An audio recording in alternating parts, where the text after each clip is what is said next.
अस्सलाम वालेकुम। Sindh education channel ते भलीकार। अॼु पाण पढ़ंदासीं फीमेल रिप्रोडक्टिव सिस्टम।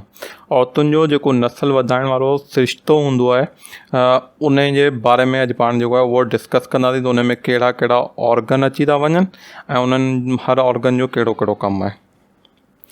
हाणे हीअ जनरल डायग्राम आहे जंहिंमें औरतुनि जे नस्ल वधाइण वारे सिरिश्ते जा जेके बि उद्व आहिनि उहे ॾेखारियल आहिनि। हाणे हर उद्वे खे पाण जेको आहे उहो अलॻि अलॻि डिस्कस कंदासीं। सभिनी खां पहिरियों जेको पार्ट आहे उहो वेजाइन। वेजाइना जेको आहे उहो औरतुनि जे जिस्म में ॿाहिरीं साइड ते मौजूदु हूंदो आहे।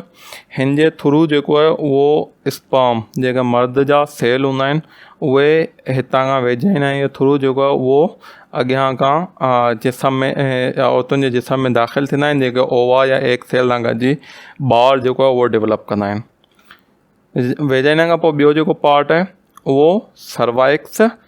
सर्वाइक्स जेको आहे वेजाइना खे अॻियां वेजाइना खां पोइ ट्यूब वांगुरु स्ट्रक्चर आहे। हीअ जेको आहे अॻियां यूटेरस सां या जेका बच्चेदानी हूंदी आहे जंहिंमें ॿारु डेवलप थींदो आहे उन सां जेको आहे उहो कनेक्ट हूंदो आहे। त ॿियो पार्ट जेको आहे उहो सर्वाइक्स। सर्वाइक्स खां पोइ टियों पार्ट जेको आहे उहो यूटेरस। यूटेरस हिकिड़ो अहम पार्ट आहे फीमेल रिप्रोडक्टिव सिस्टम जो। जेको 9 महीना ॿारु डेवलप थींदो आहे उहो यूटेरस जे अंदरि हिन स्ट्रक्चर जे अंदरि हिते जेको आहे उहो डेवलप थींदो आहे, ठहंदो आहे माउ जे पेट जे अंदरि जेको। त उहो 9 महीना जेको आहे उहो यूटेरस जे अंदरि मौजूदु हूंदो आहे। यूटेरस खां पोइ ओविडक्ट या फैलोपियन ट्यूब।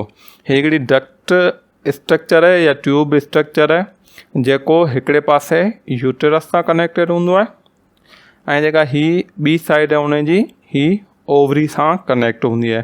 त जेको ओविडक्ट आहे या फैलोपियन ट्यूब आहे इहा यूटेरस खे ओवरी सां कनेक्ट कंदी आहे।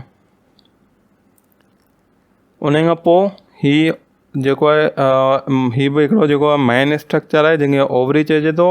औरतुनि जे अंदरि ॿ ओवरीज़ जेको आहे न उहो मौजूदु आहिनि, हिकिड़ी लेफ़्ट साइड ते त ॿी राइट साइड ते ॿ मौजूदु हूंदा आहिनि। हीअ जेको आहे हिन जो कमु हूंदो आहे फॉलिकल सेल रिलीज़ करणु ऐं जेके अॻियां हली ओवा या एग सेल ठाहींदा आहिनि ऐं इहे ओवा या एग सेल जेको आहे उहो मर्द जे स्पर्म सां गॾिजी ॿारु डेवलप कंदा आहिनि। इन खां पोइ टे हिकिड़ियूं मेम्ब्रेन, टे हिकिड़ा लेयर जेको आहे उहो स्ट्रक्चर मौजूदु आहिनि जिनखे मैट्रियम चइबो आहे। सभिनी खां अंदरि साइड जेको यूटेरस जी अंदरी साइड जेको आहे मौजूदु हूंदो आहे सॉफ्ट टिशू हूंदो आहे स्पॉन्जी, उनखे एंडोमेट्रियम चइबो आहे। उन खां पोइ विच में जेको हूंदो आहे लेयर मसल्स जो ऐं थोरो वधीक जेको आहे न वेकरो या विड्थ हुन जी वधीक हूंदी आहे त उनखे मायोमेट्रियम ऐं सभिनी खां जेको ॿाहिरियों लेयर जेको यूटेरस खे कवर कंदो आहे उनखे पेरीमेट्रियम चइबो आहे। हाणे हीअ सब स्ट्रक्चर जेके पाण डिस्कस कया, सभिनी खां पहिरियों जेको आहे उहो वेजाइना।